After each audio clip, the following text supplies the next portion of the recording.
Cari telespettatori, ben ritornati con noi. Come sempre, come ogni venerdì, noi vi diamo gli aggiornamenti del mondo delle pensioni con la collaborazione dello SPCGL del Veneto. Qui quest'oggi abbiamo anche il piacere di avere la coordinatrice regionale dell'Inca, quindi entreremo anche nel tecnico, come voi tante volte vi aspettate, ci chiedete, quindi ben arrivata Anna Maria Bilato, grazie di essere qui con noi.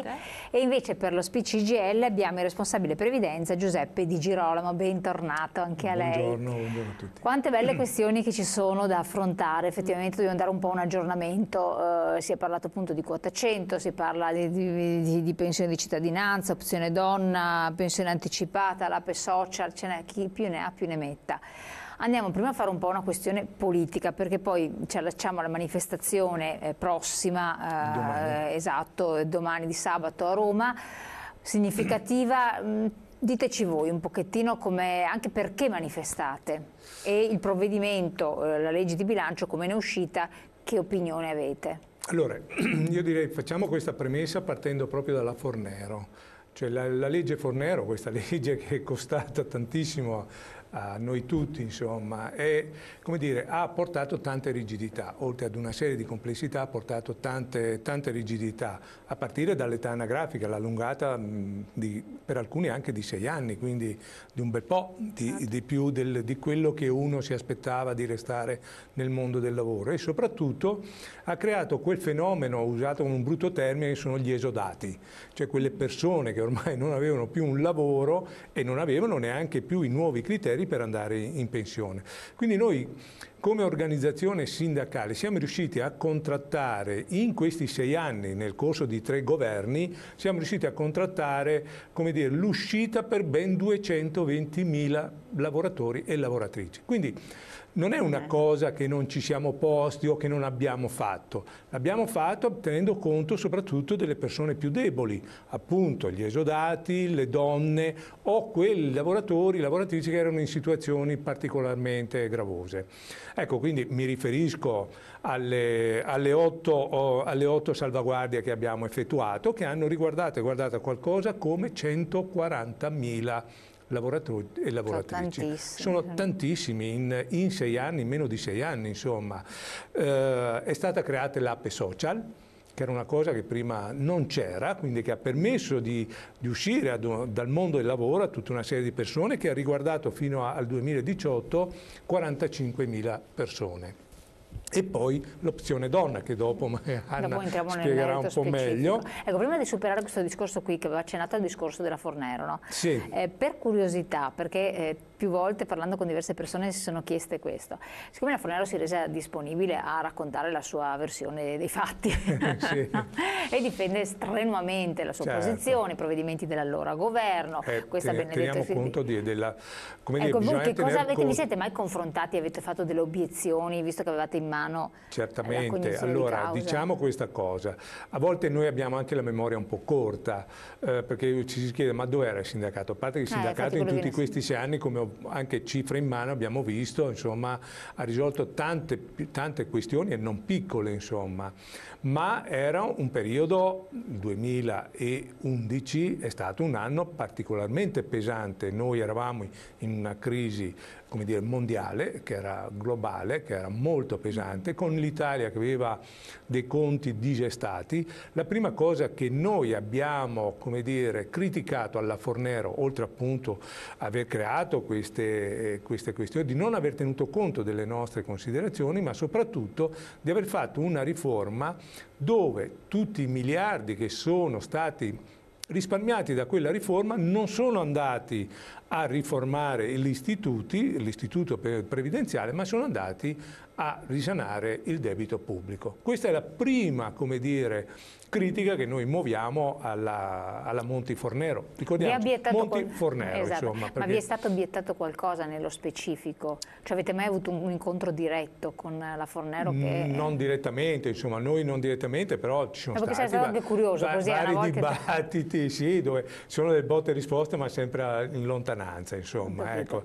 Cioè, lei, come dire, si ripara sempre dietro questo aspetto, cioè che i conti pubblici in quel momento erano molto pesanti, che è anche vero. Il problema qual è? Che come al solito c'è stato il primo tempo che ha riguardato i lavoratori, non c'è stato il secondo tempo che poi riguardava tutti gli altri, vedi il sistema fiscale, vedi tutte le altre questioni che ci sono. Ecco, quindi adesso tornando un po' a noi. Quindi questa famosa quota 100, io ci tengo a sottolineare che, come dire, quota 100 è un provvedimento intanto che si aggiunge a quelli che avevo elencato prima. Quindi non è una novità come si continua ad annunciare in TV, è un provvedimento che si aggiunge a quelli che sono già esistenti.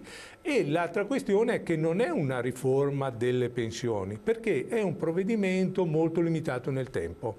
Cioè riguarderà effettivamente 3 anni. Nel 2021 il provvedimento si chiude. Perché?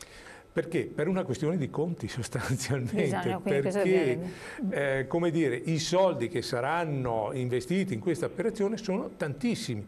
Tanto è vero che la nostra obiezione non è il fatto che si mandano in pensione le persone di cui noi, soprattutto pensionati, siamo contentissimi.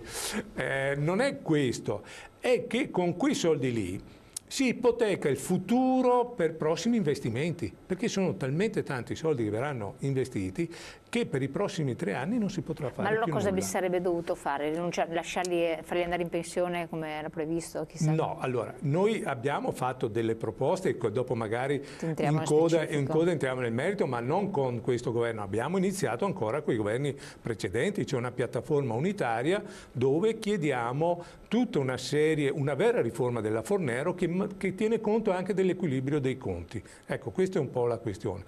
Quindi quota 100 non è, come dire, un provvedimento stabile, no, definitivo, e tra l'altro è un provvedimento divisivo, fortemente divisivo tra i lavoratori, perché, come dire, quota 100 ha un dato fisso che è l'età anagrafica, cioè i 62 anni. Io per poter parlare di quota 100 devo avere questo elemento. Ecco, io magari chiedo dalla regia se ci mettono la prima slide in onda, così quello che si viene detto può essere anche un po' stigmatizzato e visto da casa dai nostri telespettatori. Esatto, quindi io devo avere comunque 62 anni. Se non ho 62 anni non posso ragionare di quota 100. E arriviamo ad un paradosso. Io e il mio collega, io ho 62 anni e ho 38 anni di contributi, posso andare in pensione. Il mio collega, che magari ha un anno meno di me, ma ha iniziato a lavorare prima di me e quindi ha magari 40 anni di contributi, quindi ha lavorato 2 anni più di me, ha versato più contributi di me, non potrà andare in pensione perché ha 60 anni.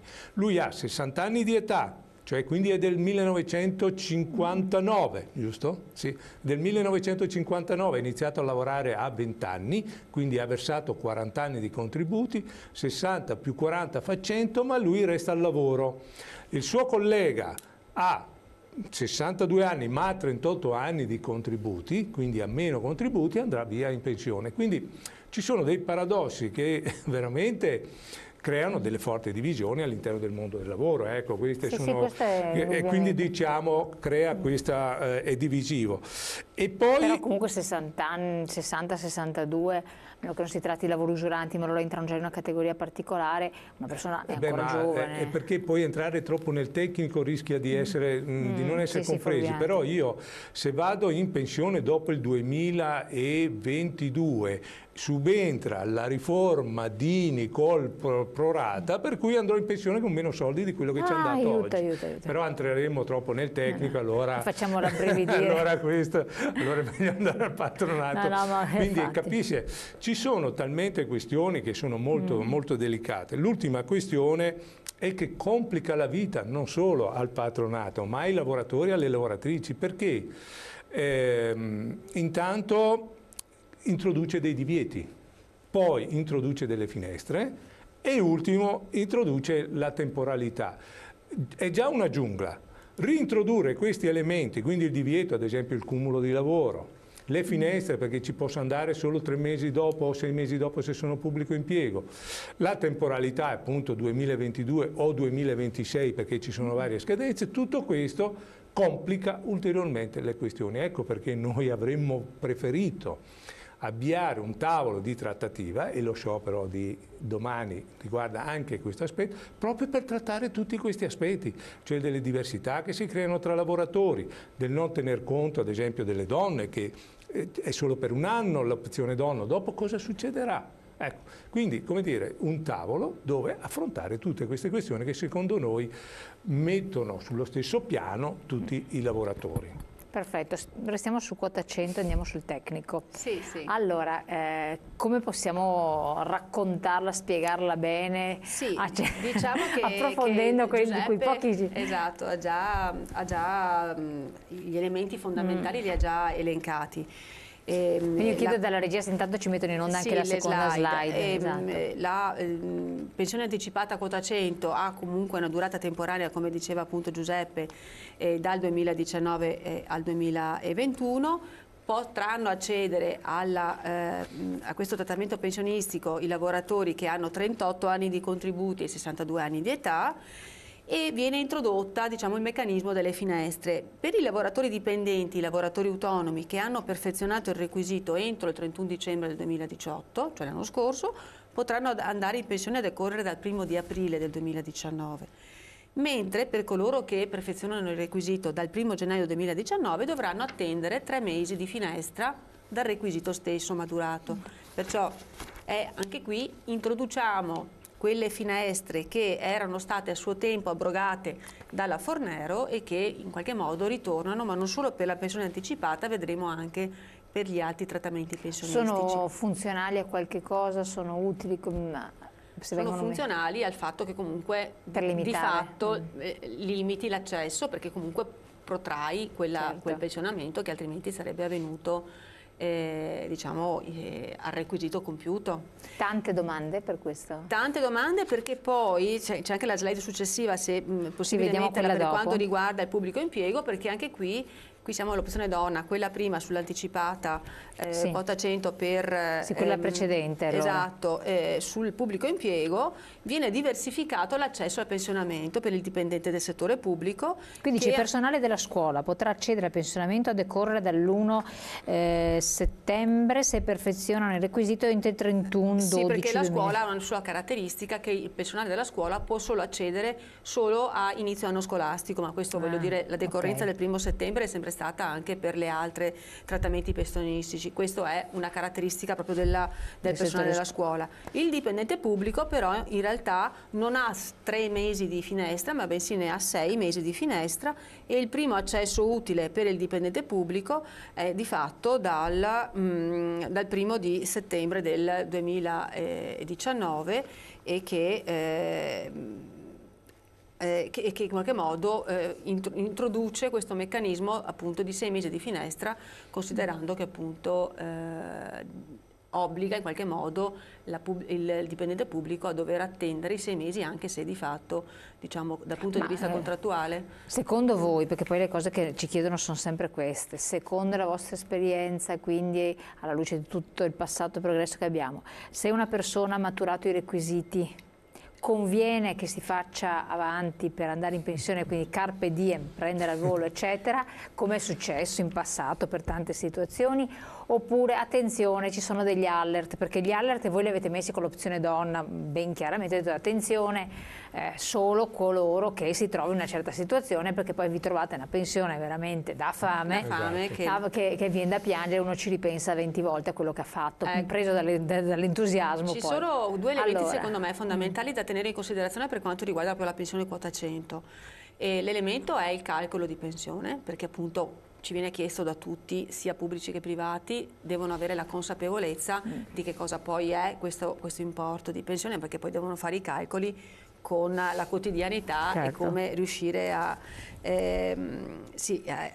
vivere rispetto, voglio dire, al proprio tenore di vita, da una parte. Dall'altra poi c'è un elemento non indifferente, che è quello dell'introduzione del meccanismo dell'incumulabilità con i redditi da lavoro dipendente e lavoro autonomo, cosa che anche questa per noi era ormai superata, perché ormai credo da 15 anni non esiste più questo limite dell'incumulabilità, ed è riprendere un meccanismo di divieto di svolgere attività lavorativa, che in realtà la norma non prevede il divieto, ma dice che non è vietato lavorare, ma in realtà è incumulabile con i redditi derivati dall'attività, perciò per assurdo uno che presta attività lavorativa non ha redditi, certo, potrebbe avere la cumulabilità, ma questo voglio dire, è una cosa sì, che poi...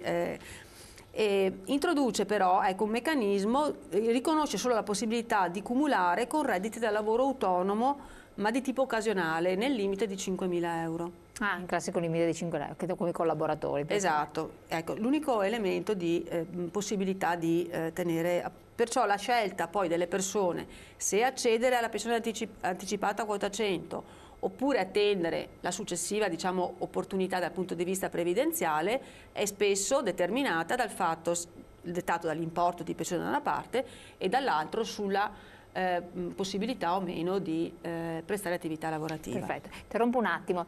Maturate quello che abbiamo detto, pensateci su bene, andiamo in pubblicità pochi secondi, poi riprendiamo un po' il filo del discorso.